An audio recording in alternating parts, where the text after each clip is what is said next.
কলকাতা পুরসভার নিয়ম না মেনে প্রমোটার সুভাষ রায় 4 তলার ফ্ল্যাট বাড়ি বানানোয় তা হেলে পড়া এবং শেষটায় তা ভেঙে ফেলার কারণে দারুণ ক্ষতির মুখে পড়লেন ওই ফ্ল্যাটের বাসিন্দারা। ওই বাড়ির একটি ফ্ল্যাটের মালিক অর্পিতা ব্যানার্জি। তিনি জানান 2015 সালে 16 লক্ষ টাকা দিয়ে ফ্ল্যাটটি কিনেছিলেন।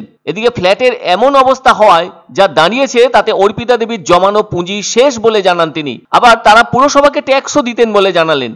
ওই ফ্ল্যাটটি দক্ষিণ কলকাতার বাঘাযতীনের বিদ্যাসাগর কলোনি এলাকায় অবস্থিত। এদিকে পৌর প্রশাসনের পক্ষ থেকে জানা গেছে ওই জায়গাটি কলোনি এলাকা হওয়ায় কোনো স্যাংশন প্ল্যান ছিল না। আবার ফ্ল্যাট মালিকদের কোনো কমপ্লিশন সার্টিফিকেট বা সিসিও ছিল না। তবে কলকাতা পৌরসভা বিভাগীয় তদন্তের নির্দেশ দিয়েছেন এ ব্যাপারে। ডেভেলপারের ভূমিকা প্রশ্নের মুখে, আর নেতাজি নগর থানার পুলিশ ওই ফ্ল্যাটের প্রমোটারকে খুঁজছে। 2013 সালে যিনি প্রথম ফ্ল্যাটটি কেনেন তিনি জানিয়েছেন 4-5 বছর পর থেকে বাড়িটি হেলতে শুরু করে। আরও জানা গেছে ওইসব অঞ্চল জলা জায়গা ছিল, সেই জায়গায় বড়জোর 3 তলা পর্যন্ত বিল্ডিং হতে পারে, তার বেশি নয়। কিন্তু প্রমোটার কিভাবে 4 তলা বানিয়ে দিয়েছে সেটা কারোরই বোধগম্য হচ্ছে না। প্রমোটার এসে জানিয়েছিল লিফটার এনে হেলে পড়া অবস্থা ঠিক করে দেবেন। প্রথমে ওই প্রস্তাবে অর্পিতা ব্যানার্জি রাজি ছিলেন না বলে জানালেও পরে ফ্ল্যাটের সকলে একমত হলে প্রমোটার লিফটিং এর কাজ শুরু করে দিয়েছিল।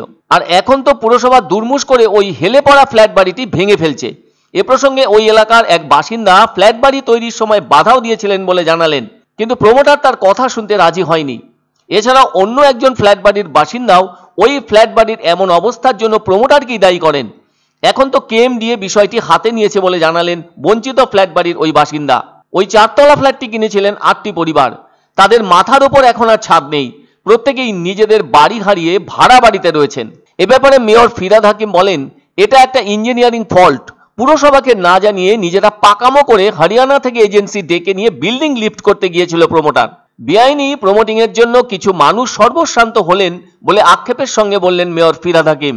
তিনি বলেন, মানুষকে বলেছি অভ্যেস পাল্টান, পুরসভার নিয়ম মানুন, তবে প্রমোটারকে খোঁজা হচ্ছে, পালাবে কোথায়?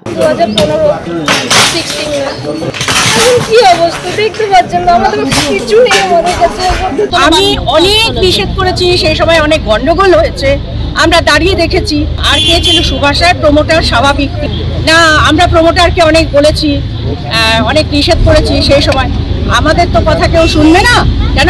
আমাদের তো কোনো প্রভাব নেই, আমরা সাধারণ মানুষ। তো আমরা পাড়ার লোকেই করছি, ঠিক আছে। এবং উল্টো দিকে আমার ফ্ল্যাট আছে, ওই বাড়ির কিছু ফ্যামিলিকে আমার ফ্ল্যাটে জায়গা দিয়েছি, তারা ওখানেই আছে এবং আমার বাড়িতেও কিছু খাওয়া দাওয়া করেছে এবং তার বাড়িতেও কিছু খাওয়া দাওয়া করছে, অস্বীকারের কোনো জায়গা নেই। কিন্তু অন্য তরফ থেকে কোনো রকম তারা সাহায্য পায়নি।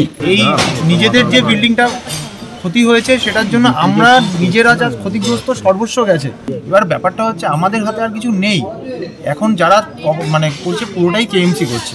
এটা ওনাদের দোষ না, এটা তো ইঞ্জিনিয়ারিং ফল্ট ছিল, যে পরে একটুখানি হালকা আমি যা শুনেছি যে যদি কিছু নাও করতো তাহলে 30-40 বছর আরামসে থাকতে পারতো। এমন কিছু হয়নি যে যার জন্য বিল্ডিংটা ডেঞ্জারাস হয়ে গেছে। এটা প্রমোটার নিজে পাকামি করে একটা নিজের কিছু একটা কোনো লোকের পাল্লায় পড়েছে, হরিয়ানা সেটা করেছে। আনন্দ সংবাদ, আনন্দ সংবাদ। 30 বছরের নির্ভরযোগ্য প্রতিষ্ঠান ইন্দ্রমণি রাইস মিল। আমাদের কয়েকটি জনপ্রিয় ব্র্যান্ড হলো তাজ, বরলি, খুশি ইত্যাদি। আমাদের factory outlet CG trading company, Dinbazar, axis ব্যাংকের পাশে, জলপাইগুড়ি। এখানে সুলভ মূল্যে গুণগত মানের সব ধরনের চাল পাওয়া যায়। Phone number 9547029475। পছন্দসই সেরা খাবার খেতে হলে সোজা চলে আসুন রুচিসম্মত আধুনিক মানের রেস্টুরেন্ট রাজদরবারে, কেননা এখানেই আপনারা পাবেন ভোজনের রাজকীয় অনুভূতি। শুধু পুজোর সময়ই নয়, সারা বছরই রকমারি খাবার সরবরাহ করাই এই রেস্টুরেন্টের আভিজাত্য। আমাদের ঠিকানা রাজদরবার, রাহুতবাড়ি, বাবুপাড়া, জলপাইগুড়ি। ধামাকা ধামাকা ধামাকা!